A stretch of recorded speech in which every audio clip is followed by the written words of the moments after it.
భ్రమక పదాలు. భ్రమక పదాలు అంటే ఎడమ నుండి కుడికి లేదా కుడి నుంచి ఎడమకు చదివిన ఒకేలా కనిపించే, ఒకేలా పలికే లేదా ఒకే అర్థాన్ని ఇచ్చే పదాలు. వీటిని భ్రమక పదాలు అంటారు. భ్రమక పదాలు మడమ మడమ.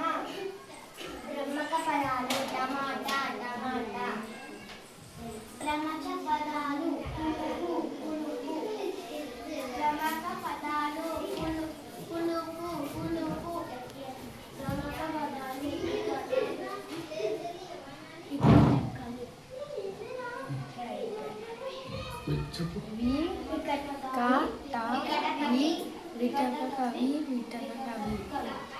భ్రమక పదాలు జలజ జలజ. భ్రమక పదాలు కిటికీ కిటికీ. భ్రమక పదాలు